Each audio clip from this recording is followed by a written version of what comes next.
Let me now invite Sanjay to talk to you about the results. Over to you, Sanjay. All right. Thank you, Sunila. Hello, everyone. Hope all are doing well. This is an exciting time to be in the tech industry, and it's really wonderful to speak to you again. This quarter marks the completion of 5 years since our listing.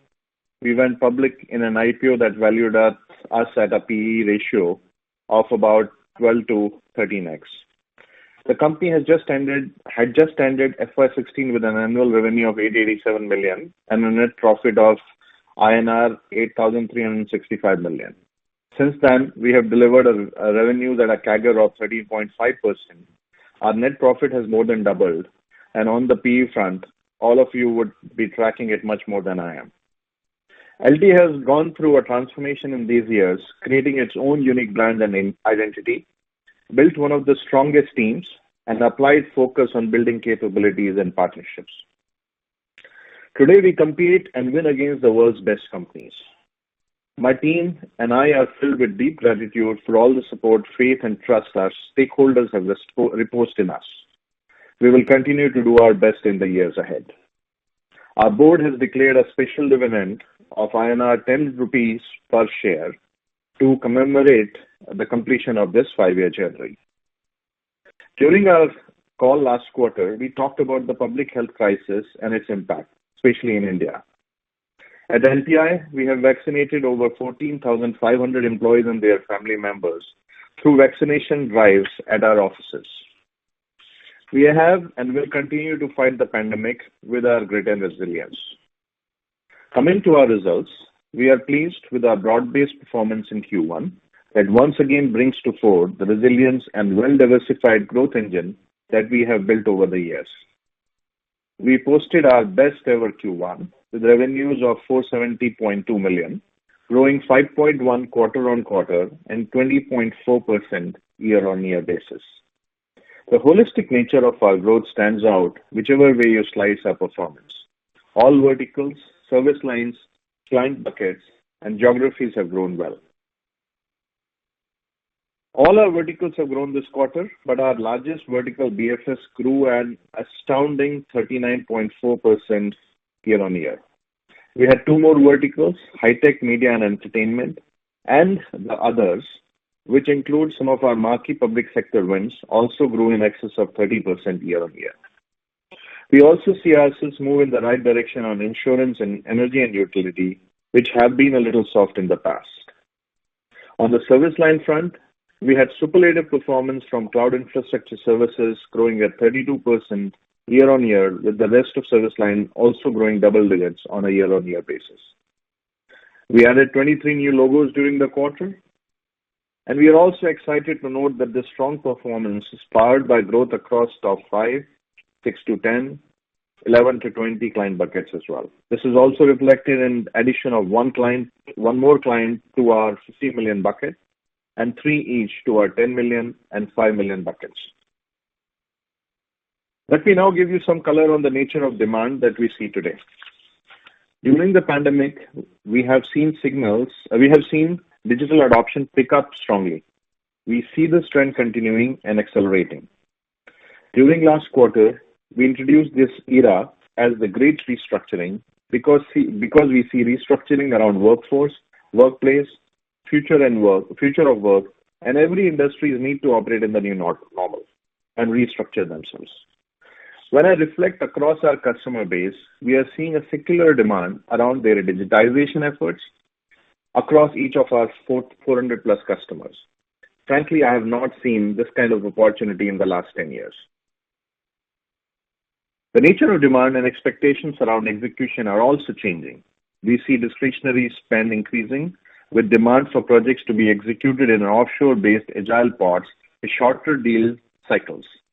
Pods are small, self-sufficient agile teams ranging from 4 to 8 members responsible for a single task, scope, or requirement. Work packets that got predominantly executed from on-site before the pandemic are now mostly executed from offshore as everyone is remote anyways. This manner of execution ensures speed to market, which is very much the need of the hour for our customers today. We are also scaling up supply like we have never done before.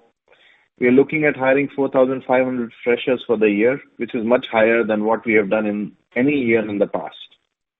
We added net of 2,000 people last quarter and net of 2,300 plus people in Q1 as well. We remain focused on building and scaling differentiated capabilities to cater to this accelerated demand. Digital engineering is a significant market opportunity, and I'm happy to announce the acquisition of QLogic Technologies, a digital engineering and outsourced product development company. We welcome QLogic to the LTI family. This marks the 7th acquisition by LTI since we listed. Strong capabilities and a bias for strong vertical orientation are the only way we can be better partners for our customers. Q1 is incredible as we got some of the most sought-after recognitions in the marketplace. Be it LTI Syncordis, getting recognized as the Partner of the Year by Temenos. LTI did not operate, you'll remember, LTI did not operate in the core banking space till a couple of years back. We are now the second largest partner for Temenos ecosystem. Snowflake also recognized LTI as the Global Innovation Partner of the Year. It is a global recognition. Snowflake, the data cloud company, is one of the hottest technologies, and this recognition represents a key milestone which will strengthen collaboration between the companies. Our data products continue to see strong market validation and recognition from the analyst community during the quarter. One of our products, Lenny, was featured in Gartner's Market Guide for Augmented Analytics products, as well as in the Forrester Q2 Tech Guide report for Customer Insights method. Let me provide you with color on the performance of our verticals. BFS, very strong. We saw 9.6% growth here. This was driven by our existing clients as well as our large deal win announced last quarter, which involved the digital banking transformation for a large Islamic bank using Temenos T24 platform. Moving to insurance, we saw 5.3% quarter-on-quarter growth here. This is due to some of our recently added logos ramp up of our large deals announced last quarter as well as our existing clients. We are seeing positive traction here with our refined insurance strategy, ongoing growth of our partnership ecosystem, and new leadership driving opportunities in the marketplace. Manufacturing declined 6.6% quarter-on-quarter. Please note that our services revenue grew this quarter, and this decline in quarterly revenues is only because we had pass-through revenues in Q4. The absence of this pass-through revenue is also reflected in the sequential decline in the enterprise solution service line as well as the India revenues. Demand environment remains healthy in manufacturing with continued momentum and opening up of discretionary spend. Energy and utility, we grew 4.7% here, largely driven by good growth in the utility space. Over the past few quarters, we have been sharing our expectations on how spends in oil and gas would continue to be volatile. Our large deal announced in Q3/FY21 with a global Fortune 500 energy company is going as per schedule, and we expect to see further ramp up in the deal in the coming quarters. CPG, retail, and pharma grew 4.4% quarter-on-quarter on the back of some of our large deal wins announced in the previous years as well as our existing logos. High-tech and media grew 13.1% quarter-on-quarter. Our large deal win with Injazat continues to progress well here. Others, which include professional services, Government of India ministries, and other global enterprises and public services, registered 0.5% growth quarter-on-quarter. Let me now move to the outlook. After delivering a near double-digit US dollar growth in FY21, we have had a very strong start to FY22. Our pipeline remains healthy, our client mining engine is working well, and our conversations with our customers continue to give us the confidence to deliver yet another year of strong growth, positioning us to be in the leaders quadrant in FY22 as well. With that, let me now hand it over to Anil Rander. Thank you, Sanjay. Hello, everyone. It is great to be back with you all with another quarter earnings, and I wish you all safe and healthy days ahead. Let me take you through the financial highlights for the first quarter of FY22, starting with the revenue numbers. In the first quarter FY22, our revenue numbers stood at $470.2 million, up 5.1% sequentially and 20.4% on a year-on-year basis. The corresponding constant currency growth was 4.8% quarter-on-quarter and 17.8% year-on-year. Reported INR revenues of 34,625 million was up 5.9% quarter-on-quarter and 17.4% year-on-year. Now coming to profitability, EBIT for the quarter was rupees 5,682 million, translating into an operating margin of 16.4% as compared with 19.4% in the previous quarter. The margin walk is as follows. Wage hike 340 basis points, absence of PDD provisions write back 120 basis points, investment in S&M for business development and marketing 60 basis points. This was offset by 140 basis points benefit from productivity improvements and 80 basis points benefit from forex and absence of pass-through in Q1. Our SG&A is back at about 12% of the revenue as guided earlier in the last quarter.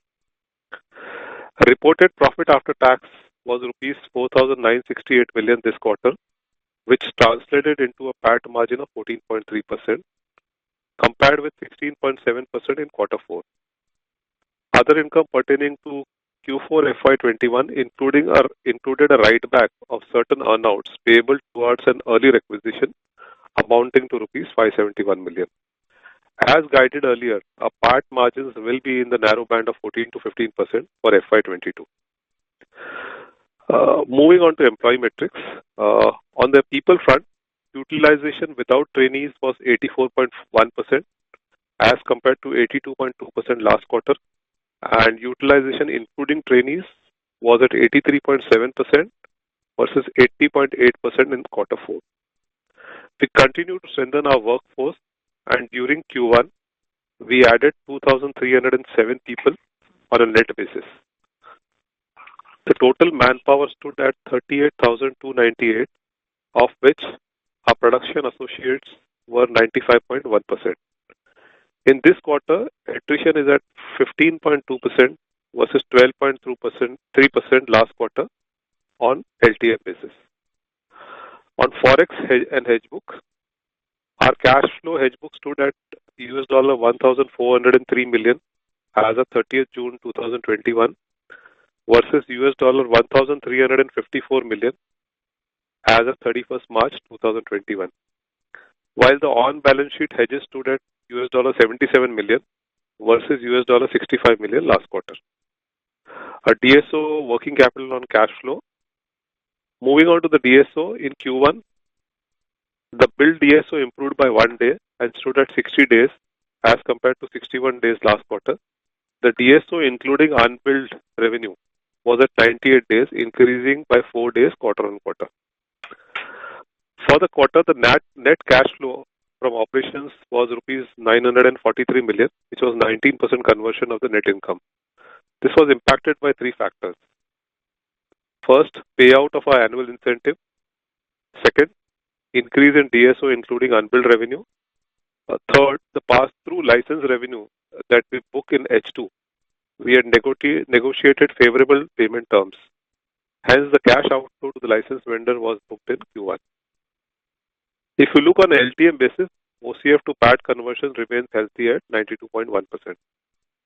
At the end of the quarter, cash and liquid investments stood at rupees 43,314 million as compared to rupees 43,877 million last quarter. The effective tax rate for the quarter was 26.1%.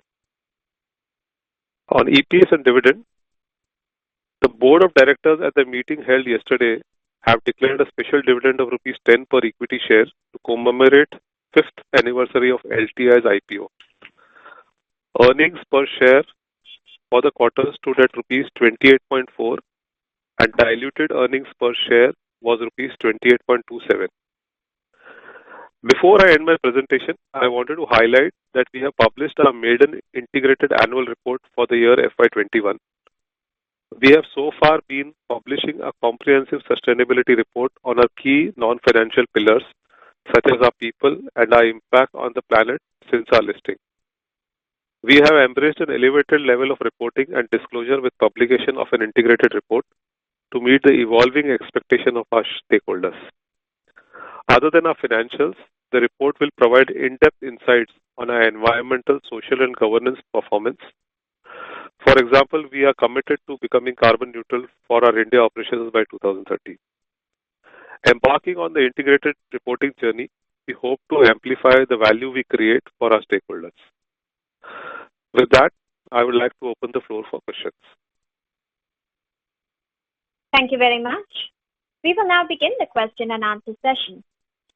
Anyone who wishes to ask a question may press star and 1 on the touchtone telephone. If you wish to remove yourself from the question queue, you may press star and 2. Participants are requested to use handsets while asking a question. Anyone who would like to ask a question, you may press star and 1 at this time. The first question is from the line of Sudheer Guntupalli from ICICI Securities. Please go ahead. Yeah, good evening, gentlemen. Thanks for giving me this opportunity and congrats on a good quarter. Sanjay, my first question is on data products. Thank you, Sudhir. My first question is on data products. Can you kindly throw some color on how the go-to-market and monetization work here? Are we selling them as standalone products, or are these cross-sold along with the services that they are offering to customers? Secondly, we have noticed these 4 or 5 products like Lenny, etc., on marketplaces like Microsoft AppSource. So how does the monetization work on these platforms? Yeah. Can I request Sudhir and Nachiket to comment? Sudhir, you lead.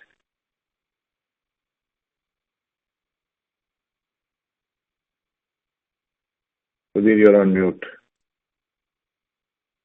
Sorry. Yeah. Thanks, Sanjay. So the Lenny, in fact, the data products, Mosaic and Lenny team, there is a separate sales team for this at the company level. We also have a separate pre-sales and solution team. So it has a independent go-to-market, and it works along with obviously the LTI sales organization, but various other channel stakeholders, as you've noticed, along with our hyperscaler channel stakeholders to go to market. So the pipeline is built independently. As you know, this is a product which is seen, the selection process is against products of a similar nature. This is where Sanjay has also highlighted, the Gartner mentioned that we've got, etc. This all plays a part into this. So the sales and marketing engine for this is separate, but works together with the LTI account teams as well. Yes. Certainly. And how is the And just a follow-up, how is the initial traction, given that historically we have not been very active into the product side? How has been the initial traction, and how are we seeing, let's say, if at all there is any scope for some synergies between our services account management teams and the new go-to-market team for products? Yeah, in fact, the synergies that we are currently seeing is that the sales, the current license customers, as well as the customers that we have in our pipeline currently, are with our existing clients, and we have some good traction underway in this space. Clients see the benefit. Essentially, this is augmented analytics for data. When I'm talking about Lenny, Mosaic has a very comprehensive data ecosystem. So depending clients' data needs are constantly evolving, as you know. This is along with cloud, the biggest area of investment and spend for clients. So we are seeing this as part of both where clients are looking to select products for data-related activities, as well as where they're looking for solutions where we can bundle our products along with our service. Firstly. And Sanjay, last question. Given that we are religiously spending or investing on these data products this year, so let's say by FY23, do you have some target in mind as to, let's say, some percentage of our revenue should be coming from this segment, or some share of growth should be contributed from this data products kind of a business line? So Sudhir, I think obviously there is something in mind which is definitely going to stay in mind. But the important thing to note here is that we are in the business of reducing the cycle of our customers' journey from data to decisions, right? And typically, when you look at product vendors, they tend to be, just a products company, right? A horizontal company. Our entire business and thesis is built on we have the capability of a product, but we can actually shrink the time and create a fit for purpose analytics for different businesses because we know the verticals that we operate in. So a lot of growth that you see is also driven based on using our products to actually do this. So yes, we will continue this journey of investing. Great traction in the marketplace, still early days.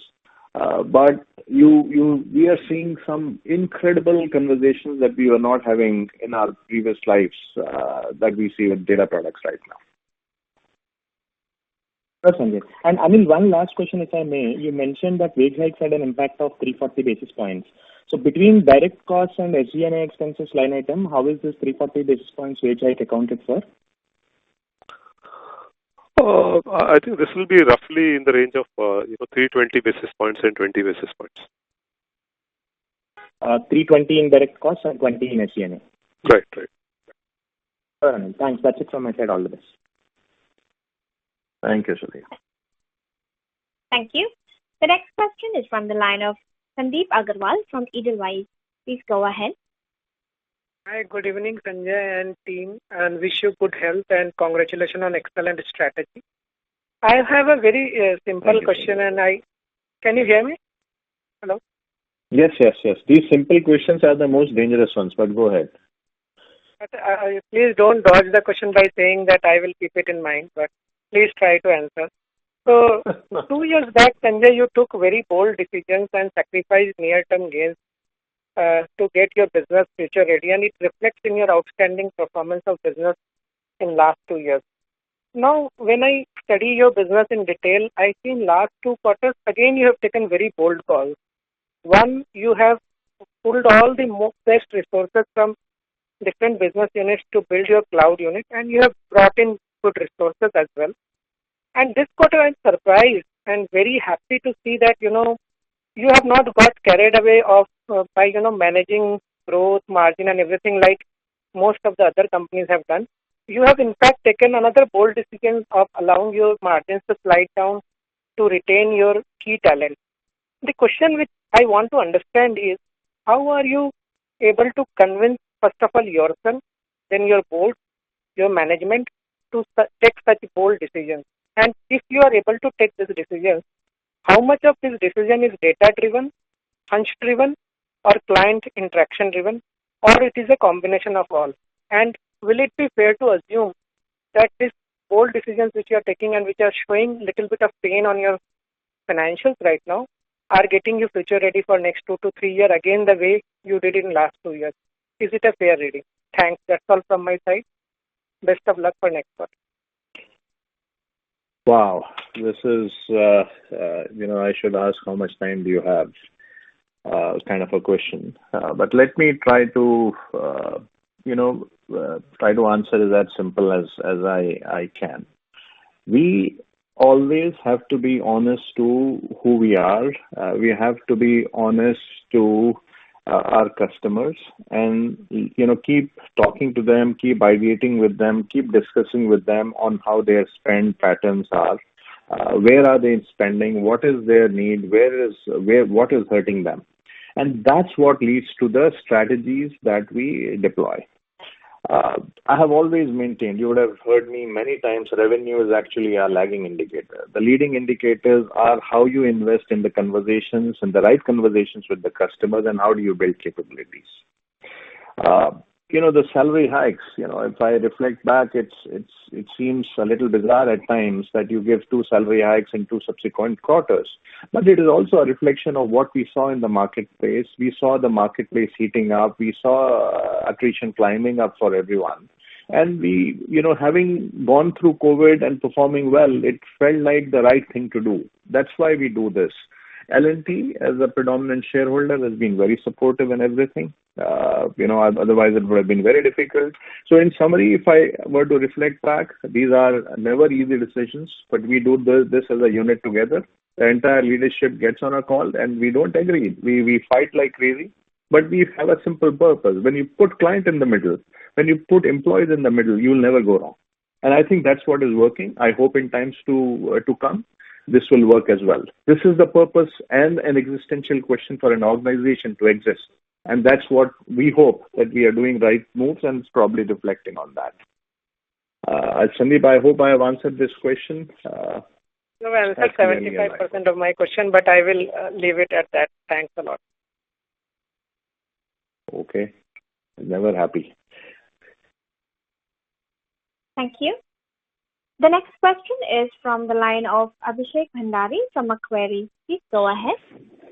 Yeah, gentlemen, good morning and good evening. Sanjay, this question is for you. In the past, you have indicated your revenue growth, depends on new client addition, mining your existing client, and large deals. So while the first two are doing well, somehow the momentum on large deals seems to have slowed down for us in the last 2 quarters. And you've also said in the past that might to do with the deal closure timelines, which are getting longer because of virtual methods. But if you could share some thoughts over there, how do you see the pipeline, how do you see the conversions happening?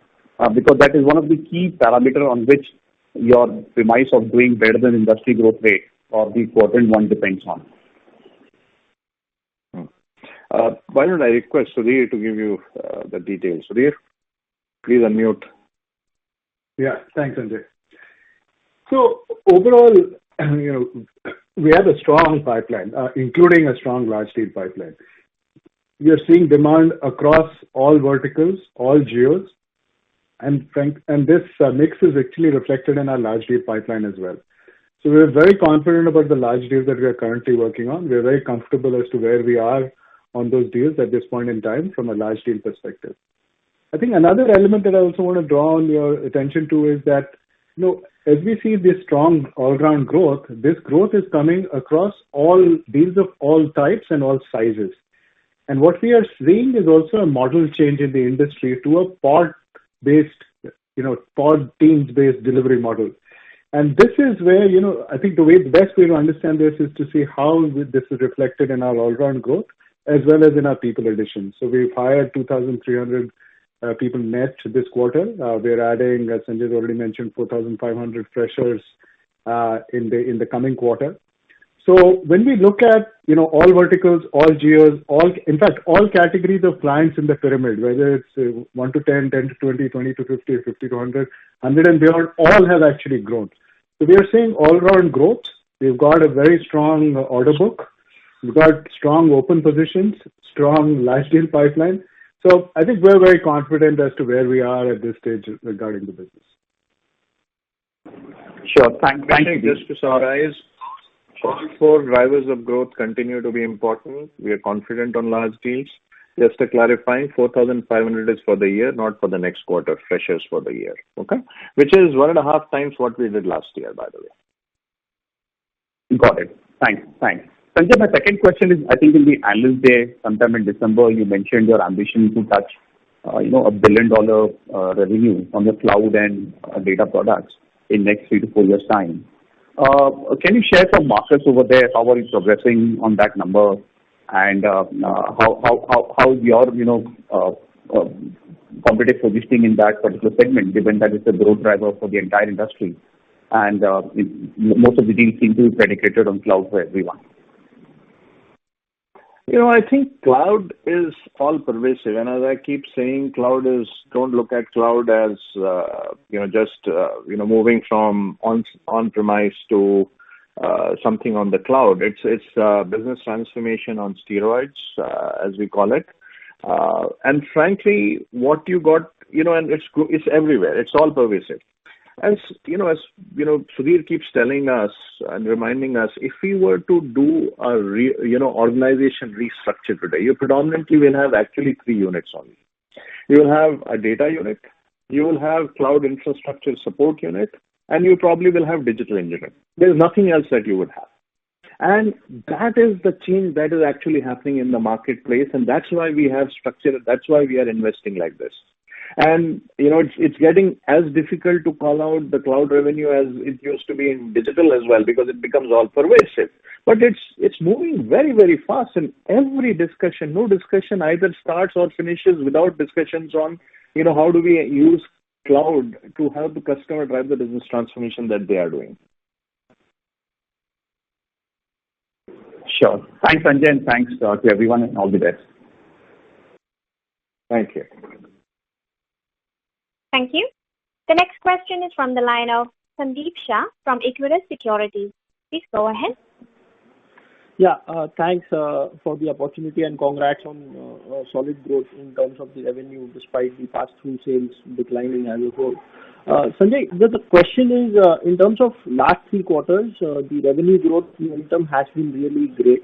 But if you look at the core earnings at EBIT or EBITDA level, there is a decline. So it shows the incremental revenue is not coming at a good margins as a whole. So here, if you look at utilization, it's at all-time high for you. Your offshoring revenue is also at an all-time high. Also, if you look at going forward, if the lockdown are being removed, then there could be a adjustment and discretionary spend may come back. So at this scenario, you believe pricing is the requirement where you can maintain or improve your margin, or you believe you have enough levers for you to pull out your margins going forward? So some color on this will help. Yeah. Sandeep, good to speak to you again. Folks, please look at us as a growth company, right, with stable margins. The big picture takeaway from this quarter's financial performance is that despite headwinds from 2 successive wage hikes, we have delivered a PAT of 14.3. In a normal year, we get a few quarters to absorb the impact of wage hikes, which of course is not the case in FY22 for us right now. I don't think there is any other element but the timing and transient nature of how wage hikes take time to get absorbed in P&L. Our margin performance is in line with our expectations and what we have shared with you on last quarter. Look at us again. Again, I reiterate, look at us as a growth company with stable margins. We are determined to be industry growth leaders with a PAT margin, a stable band of 14 to 15%. That's the only guidance that we give, and we are determined to make sure that we definitely meet or beat that. Yeah. But Sanjay, any discussion with the clients where they are slightly open for a pricing renegotiations? All kinds of discussions are happening, but frankly, Sandeep, the discussions are more as supply and demand varies. When supply is in short and demand is very high, the pricing pressure is always you can always go back and increase. But the conversation is more. Bulk of the conversation is why does it take 10 people? Why can't you do with 4 people using technology, AI, ML, Ops, and all the good stuff that we keep talking about, all the investments that we have made. Pricing has not been a factor of pro and con, for a while now. It's how do you use technology? How do you execute it well in these times? So I'm confident where we stand today that we will be able to do 14 to 15% net margin in this year as well. Okay. And just the last question, it's good to see that despite no major large deal wins, our growth is not getting impacted. That implies that we are participating and getting growth through small and medium-sized deals as well. But chasing so many small or medium-sized deals, Sanjay, you believe that the spend and the feet on the ground has to be higher, which may lead to sales and marketing spend maybe slightly higher going forward? I'll let Sudhir give more details on what he feels. I think we will continue and not shy away from making investments in order to do the right thing. Revenues will come if you make investments, if you have the right conversations. We are very comfortable with where we are. We'll keep doing the right things and confident on the only guidance that we give. Sudhir, if you want to add anything. Yeah, I think the only thing I'll add, Sandeep, is we're seeing deals of all sizes, right? There isn't a or of between smaller deal sizes and large deals. It's an and. So we're seeing deals of all sizes across the spectrum, including large deals. And as Sanjay said, we're very confident about where we are on deals of all sizes. Okay. Actually, just last in the analyst week, you said the large deal pipeline is robust, but the decision making is slightly postponed to second half of this calendar year.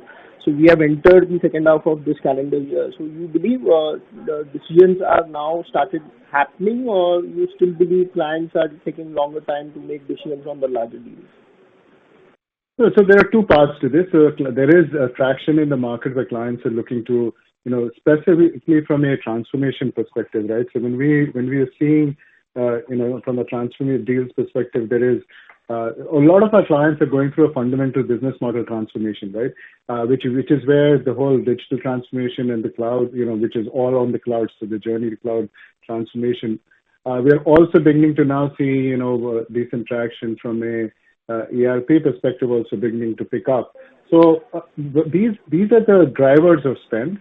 Now, some of the paperwork elements are taking a little longer because getting contracts and legal work, etc., signed does take longer. But I think the cycle of demand is actually accelerated. It's so as I will reiterate again, right? We are seeing deals of all sizes, including large deals, and we are very comfortable as to where we are and how they will all contribute to our growth in the coming quarters. Okay, thanks and all the best. Thank you. Thank you. The next question is from the line of Vibhor Singhal from Phillip Capital. Please go ahead. Good evening, sir. Thanks for taking my question. So two questions from my side. One, Sanjay, just wanted to get your perspective on the weakness in the India business this quarter. I don't know if you've already spoken about it. Sorry for asking that again. I think I missed it if you have. I think a couple of other peers also the same kind of weakness in the India business in this quarter. So was it kind of led by the second wave of COVID? And is it just postponement of revenue that has happened because of this? Or is it some revenue loss which you obviously do not see coming back in the coming quarters? Once you answer that, I'll have another follow-up. Vibhor, your line is very bad. Oh, I'm so sorry. You're asking about India. You're asking about India business. Is that? Am I reading it right? Yeah, I'll just repeat the question. I hope I'm better now. The audio is better. No, it's okay. It's much 100 times better. I think India business. So I will answer this. Yep. This is absolutely because of COVID. You've seen government and rightfully so has been investing in making sure that the country moves forward, vaccination, oxygen, and so on and so forth. Lots of all the funding is diverted towards that. In due course of time, this will come up. We have. We have good business going there. We execute some really critical programs. We also finished a few programs in these times. It's nothing else. As the government spend starts to open up more, we will see. I'm not worried about India at all. We are just being selective as always. We'll continue to be selective about the kinds of programs. We'll typically do only data and ERP-led programs there. It's just the pipeline on government expenditures which is not there, which is reflected in the business. You had another question about. Yeah. So the next question is actually again, I think we've talked about that a bit. It's on the supply side. Vibhor, I forgot one more thing which I should say. I suddenly remembered. It is also absence of the pass-through that we typically had. As I mentioned in my speech, manufacturing, enterprise solutions, and India, all three cuts are impacted by absence of license revenue in Q1 for us every year. So that is why also India is shown as down. Okay. Down. Yeah. Sure. Great, Sanjay. The next question that I wanted to harp upon is again on the supply side issues. So just wanted to get your perspective on how good or bad the supply side is at this point of time. I mean, we've heard competitors giving tremendous salary hikes. I mean, the MNC competitors in India. We have given 2 consecutive quarters of salary hikes. I mean, I know LTI is a very employee-friendly company, but this move looks to be more like driven out of the need to retain talent. And even then, we had a attrition jumping to around 15% in this quarter. So as of now, post the salary hike that we have given, how do you see the supply side issue playing out? I mean, do you think that this crunch for talent is going to continue, and not just us, the industry will have to probably come to terms with higher incentives and salaries overall for the industry, or do you think it's maybe a passing phase, and as basically supply comes through, we could ease it out. I'm not necessarily asking you for a margin impact. I'm just asking you from an industry perspective, where are we heading in that in those terms? Sure. Nachiket, you would like to take this? Sure. So what we are doing, I think attrition is definitely has gone up and is a cause of concern for everybody in the industry. But how we are trying to manage from a supply side perspective is, I think it's important for the talent creation engine also to kick in for all of us, and not just LTI, but across the industry. And that is where I think we are also investing. Sanjay talked about us significantly increasing our fresh graduate intake. We are also running the programs where we are hiring people between 1 to 2 years experience and upskilling them on cloud, data, and digital. We will hire close to about 1,500 through that channel as well. So from a medium to long-term perspective, I think investing in creating the talent supply is the only way to solve for this. And I think all the companies are investing in that. And that's how we feel confident that we should be able to manage. And in the short term, we have, enough measures taken as well as the supply side created for us to be able to also deal with our demand situation in the short term. Right. And if I were to just maybe summarize that or extrapolate that, would it be correct to say that in the short term, there would still be supply side challenges, not just for us, for the entire industry? Yes, in the short term, there will be challenges, of course. But we are ensuring that we do enough so that it does not affect our demand pipeline. Demand pipeline. Great, sir. Great, guys. Thank you so much for answering my questions, and wish you all the best. Thank you, Vipar. Thank you. The next question is from the line of Mohit Jain from Anand Rathi. Please go ahead. Hi, this question is for Anil specifically. So I was looking at the cash flow, and you spoke about the incentives, etc., being paid out in first quarter. So this is from a YOY comparison perspective. The cash flow appeared particularly weak and more so on account of working capital.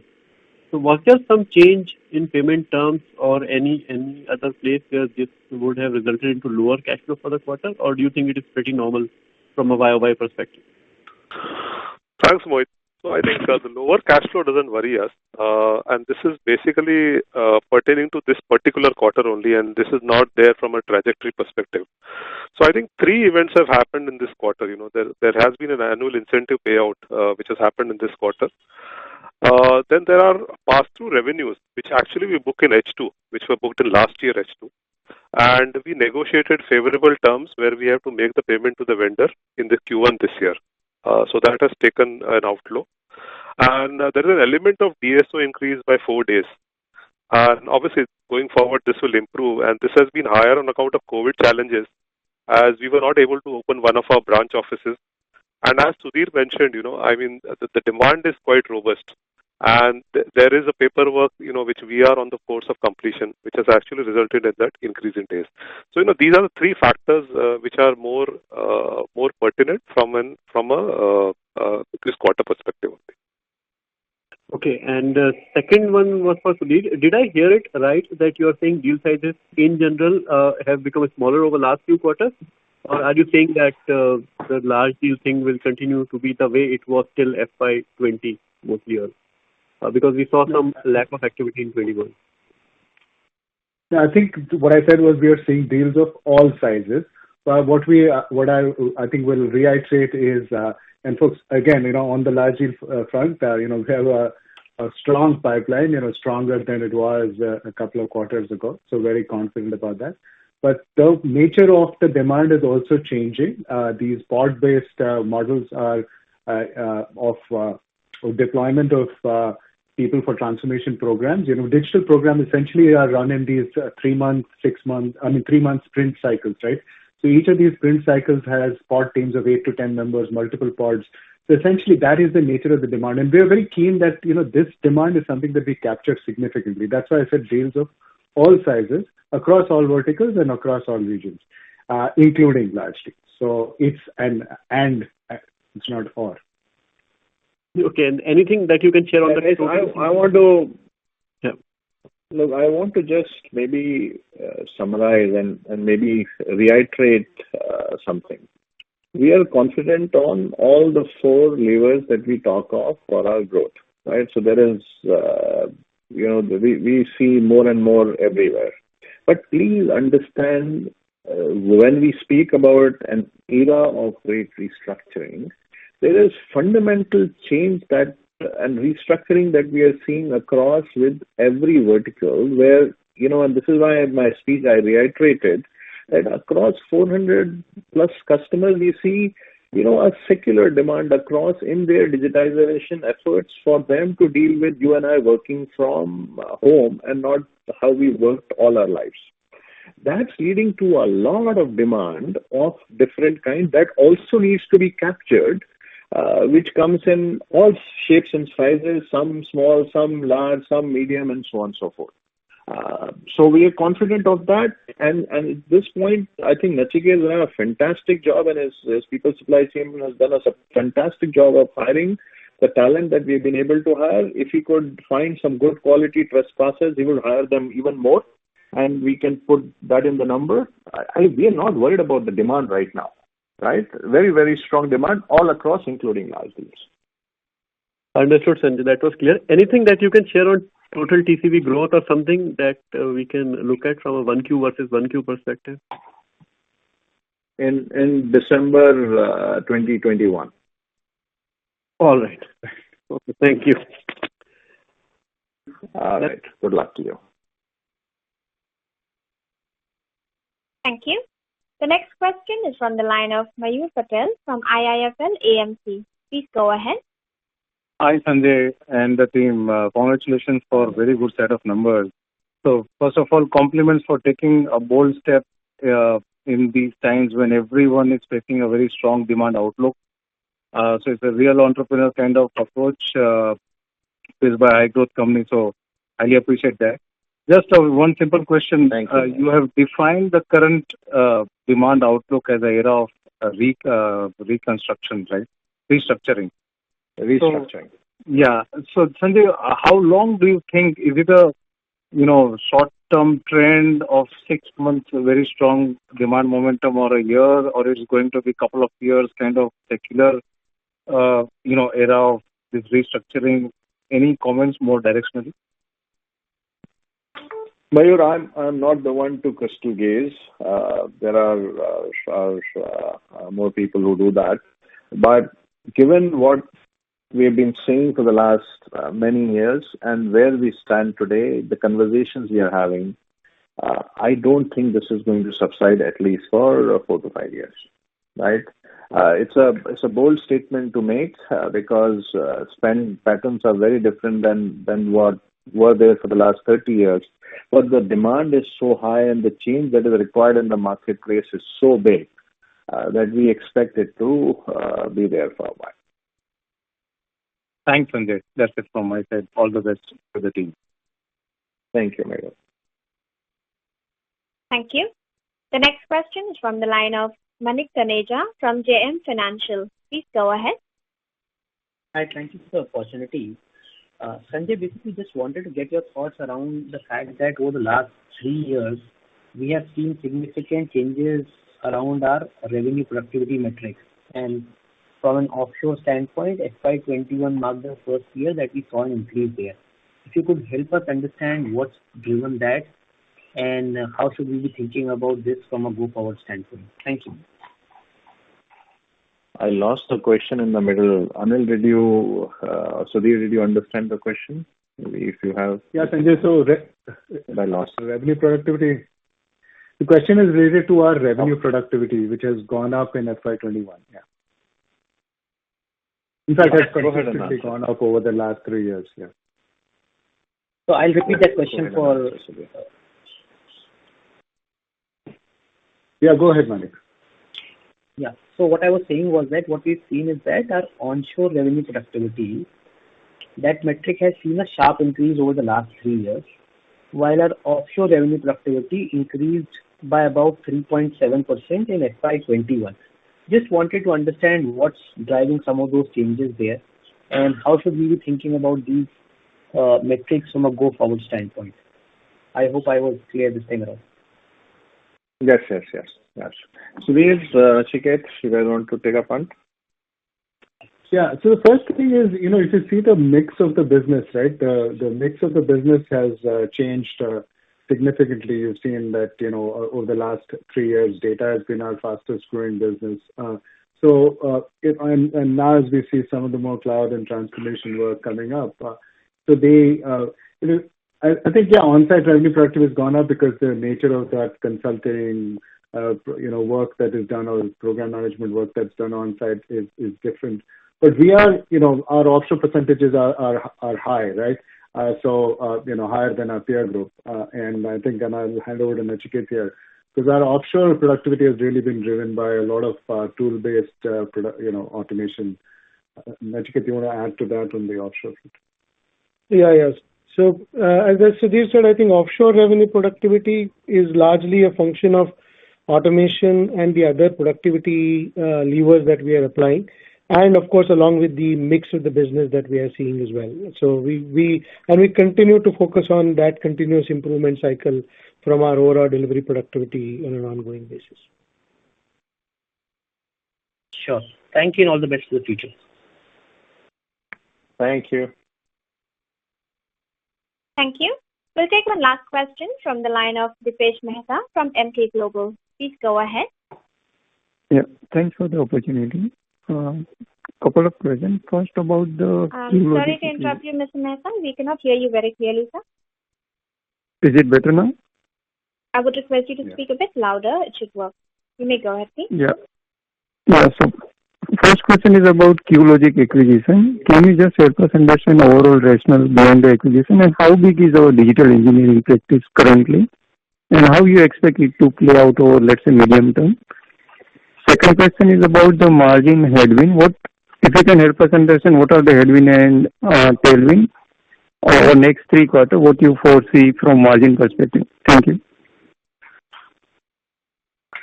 So I'll take, on the margin, and then Nachiket, you answer the QLogic question and the rationale. Look, margin, our utilization has gone up with the demand that we have seen and what we had to do now.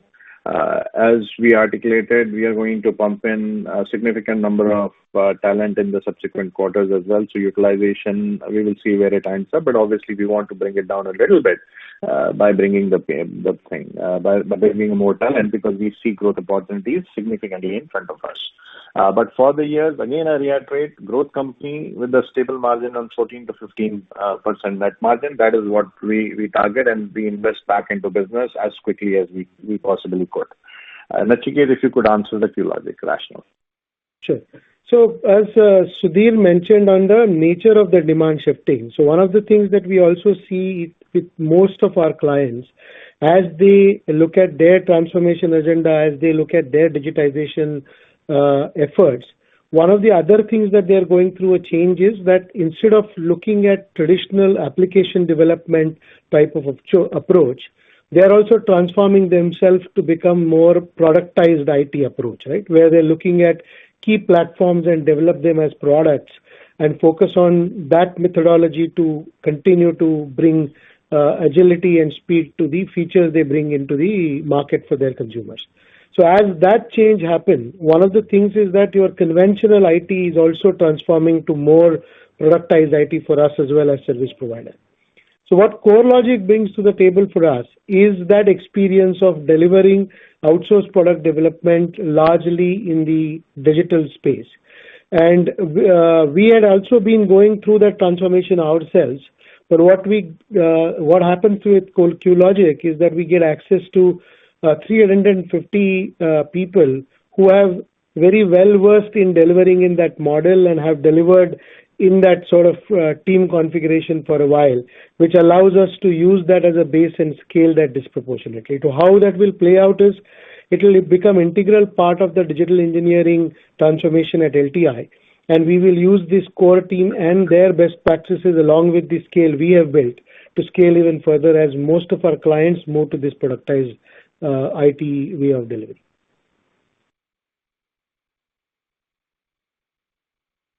Thank you. Thank you. Ladies and gentlemen, that was the last question for today. I now hand the conference over to Mr. Sanjay Jalona for closing comments. Folks, thank you for your time and following the company so closely. You, as always, you kept us on our toes in this sort of session. But frankly, this is truly an amazing time to be in the tech industry, and we are very excited that we have this opportunity to make a difference. My team and I are grateful for your generous support for LTI in the recent institutional investor survey as well. Thank you for that. Till we talk again, we hope that you and your loved ones stay safe and healthy, and we'll see you on the other side. Take care, guys. Good luck. God bless. Thank you. On behalf of LTI, that concludes this conference.